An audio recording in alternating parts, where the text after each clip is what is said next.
असलकुम hope so you are all doing well.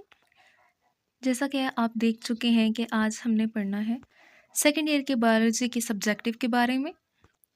आपको तमाम डिटेल्स इस तरह वीडियो में मिलेंगी, आप लोग ने वीडियो एंड तक देखनी है। सबसे पहले हम देख रहे थे कि इसके टोटल मार्क्स कितने हैं। तो टोटल मार्क्स हैं 68 और किस किस पार्ट में से कितने कितने क्वेश्चन करने हैं, कितने कितने मार्क्स के हैं और किस तरह से आपने अटैम्प्ट करना है, ये सारी चीज़ें आपको इसी वीडियो में मिलेंगी।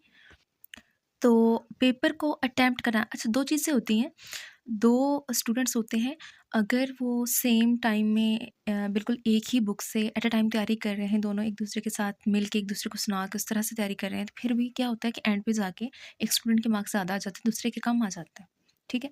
तो फिर उनको होता है कि नहीं, हमने तैयारी तो इकट्ठी की थी, एक जैसा हमने याद किया था, तो ऐसा कैसे हो सकता है कि एक के ज़्यादा आए, एक के कम आए? तो वो वहाँ पे फिर ये होता है कि लक चली है या इस तरह से कुछ। देखिए वो सब चीज़ें अलग, लेकिन सबसे जो मेन चीज़ होती है बोर्ड के पेपर में, स्पेशली रावलपिंडी बोर्ड में, उसमें सिर्फ ये नहीं देखा जाता कि आपने बस लिख दिया, क्वेश्चन का आंसर कर दिया। पहली बात कि आपने नीट एंड क्लीन लिखना है। दूसरी चीज़ ये है कि आपने बहुत ही फॉर एग्जांपल अगर कोई उन्होंने क्वेश्चन किया है तो कहा है कि इसके कोई से 2 एग्ज़ाम बताएँ, इस तरह का क्वेश्चन है, या कोई एग्जांपल वो पूछ लेते, ठीक है? तो आपने उनके बहुत अच्छे से पॉइंट बना के क्लियरली प्रेज़ेंट करना है पेपर को, ठीक है? जब तक आप जो पेपर चेक करने वाला होगा, उसको जब तक आप बताएँगे नहीं कि हाँ, हमें वाक़ई आता है और हमें सिर्फ़ आता ही नहीं है, हमने याद ही नहीं किया हुआ, हमें लिखना भी आता है, ठीक है? तो उस वक़्त तक वो आपको नंबर नहीं देते। सेम डेफ़िनेशन अगर 2 बच्चों ने लिखी हुई है, एक ने बहुत अच्छे से लिखा है, दूसरे ने बुरी तरह से उसको लिखा हुआ है जल्दी-जल्दी में, तो ऑब्वियसली उसी को नंबर मिलेंगे जिसने अच्छे से लिखा हुआ है। दूसरे को नंबर वो कम ही देंगे। तो आपने इस चीज़ का भी ध्यान रखना है। तैयारी के साथ-साथ इन चीज़ों को भी देखा करें और पेपर प्रेज़ेंट किस तरह से करना है, इसकी बहुत सी वीडियोज़ आपको यूट्यूब पे मिल जाएँगी, तो सबसे पहले आपने वो देखनी है, ठीक है?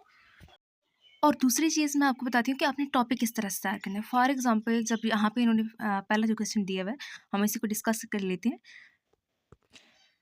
डिफाइन होम्योस्टैटिस। अच्छा जी। अब इन्होंने कहा कि होम्योस्टैटिस क्या है? यहाँ पे तो उन्होंने सीधी-सी एक डेफ़िनेशन पूछी है, लेकिन वो इसके हवाले से, इस टॉपिक के हवाले से जितने भी क्वेश्चन बनते हैं ना, उनमें से कुछ भी पूछ सकते हैं, ठीक है? 2 कोई से 2 का जो वो डिफ़रेंशिएट करना कह सकते हैं कि आप इन दोनों को डिफ़रेंशिएट करें, डिफ़रेंस बताएँ इनमें। तो किसी तरह का कोई भी क्वेश्चन वो लोग पूछ सकते हैं, तो आपको मेनली जो भी ये टॉपिक है, आपने उसको कवर करना है, उसको अच्छी तरह से पढ़ना है और 5 ईयर पास्ट पेपर लेने हैं, उनमें से आप देखिए जो-जो टॉपिक्स में से वो बार-बार क्वेश्चन रिपीट कर रहे हैं, तो वो टॉपिक्स इम्पोर्टेंट करके अलग लिखें और लिखने के बाद सबसे पहले उन जो टॉपिक्स होंगे, उन्हें आपने क्लियर करना है। उन्हें याद करना है अच्छी तरह से, ताकि अगर किसी भी एंगल से वो कोई क्वेश्चन पूछ लेते हैं ना, तो आपको आता हो, ठीक है? तो बाकी आपको स्क्रीन में इसके सारे क्वेश्चन नज़र आ ही रहे होंगे। वीडियो ज़्यादा लंबी हो जाएगी, जल्दी-जल्दी से मैं आपको बता देती हूँ। सेकंड क्वेश्चन है, व्हाट आर फ्लेम सेल्स? ये भी इन्होंने जनरल डेफिनेशन ही पूछी है। How counter current multiplier mechanism work in kidney. अच्छा जी, थोड़ा इन्होंने करके पूछा है। तो give two differences between sapwood and hardwood. देखिए इन्होंने पूछ लिया डिफरेंस इनमें। ये इस पेपर में अगर डिफरेंस आया हुआ है, तो हो सकता है आपके पेपर में ये कोई डेफिनेशन पूछ ले या इनके मतलब कुछ और क्वेश्चन पूछ सकते हैं, ठीक है? एक ही जो होता है ना टॉपिक, सेम टॉपिक ही वो अगेन अगेन मोस्टली जो है ना, वो तकरीबन 80 प्लस 80 से ज़्यादा परसेंटेज में वो सेम ही टॉपिक पूछ रहे होते हैं। बस ये होता है कि वो डिफरेंट एंगल से उनके क्वेश्चंस बने हुए होते हैं, सेम क्वेश्चंस नहीं होते, ठीक है? तो नेक्स्ट क्वेश्चन है, how epinesty is different from hyponesty. Why molting is necessary for arthropods? Propose the way to produce seedless fruit or commercial purpose.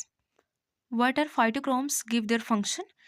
ये पहले पूछ रहे हैं कि होता क्या है, उसके बाद पूछ रहे हैं कि इसके फंक्शंस भी बताएं, ठीक है? तो ये आपने अगर इस तरह के 2 पार्ट्स में क्वेश्चन आते हैं, तो पहले आपने उसकी डेफिनेशन अलग से लिखनी है। डेफिनेशन हेडिंग दे के नीचे से डिफाइन करें, डबल कॉमास लगा के नीचे अलग से हेडिंग दें इस फंक्शन की, और फिर उसके फंक्शंस उसके बाद बताएं, ठीक है?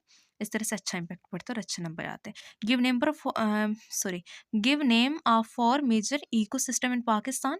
Right down the flora of Tundra ecosystem. Give any 4 renewable resources. Define wind, how it produce. ठीक है? तो ये आपने अच्छे से पहले विंड को डिफाइन करना, फिर कैसे प्रोड्यूस होती है ये बताना।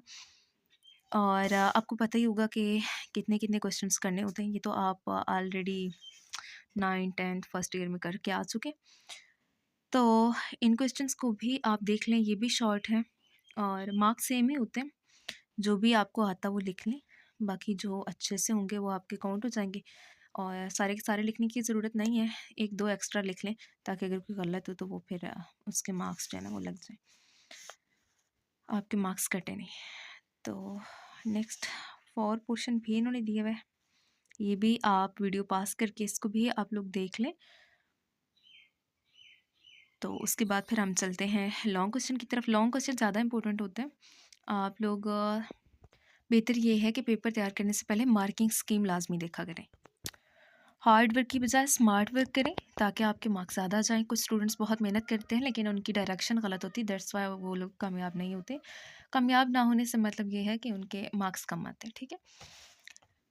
तो आप लोग जो है वो मार्किंग स्कीम भी देख लिया करें। आप इससे आपको पता चल जाता है कि कौन-सा जो चैप्टर है वो ज़्यादा इंपॉर्टेंट है, कौन-सा कम इंपॉर्टेंट है, कौन-सा एमसीक्यूज़ और शॉर्ट के लिहाज से इंपॉर्टेंट है और कौन-सा जो है वो लॉन्ग के लिहाज से इंपॉर्टेंट। जो लॉन्ग के लिहाज से इंपॉर्टेंट होगा फिर आप उस तरह से तैयारी करेंगे, जो शॉर्ट के लिहाज से होगा वो उसे फिर आपने शॉर्ट्स ऊपर-ऊपर से कर लेना, ठीक है?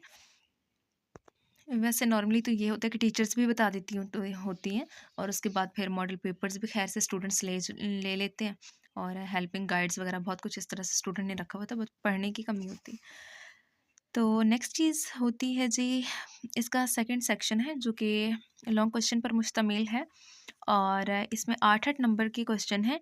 4 नंबर का ए पार्ट है, 4 का बी पार्ट है, ठीक है? तो सेम ही आपको पता है, सेम ही होता है, कोई भी सभी आप उठा लें 5, 6, 7, 8, 9, लेकिन ये है कि आपको इनमें से 3 क्वेश्चन करने होंगे।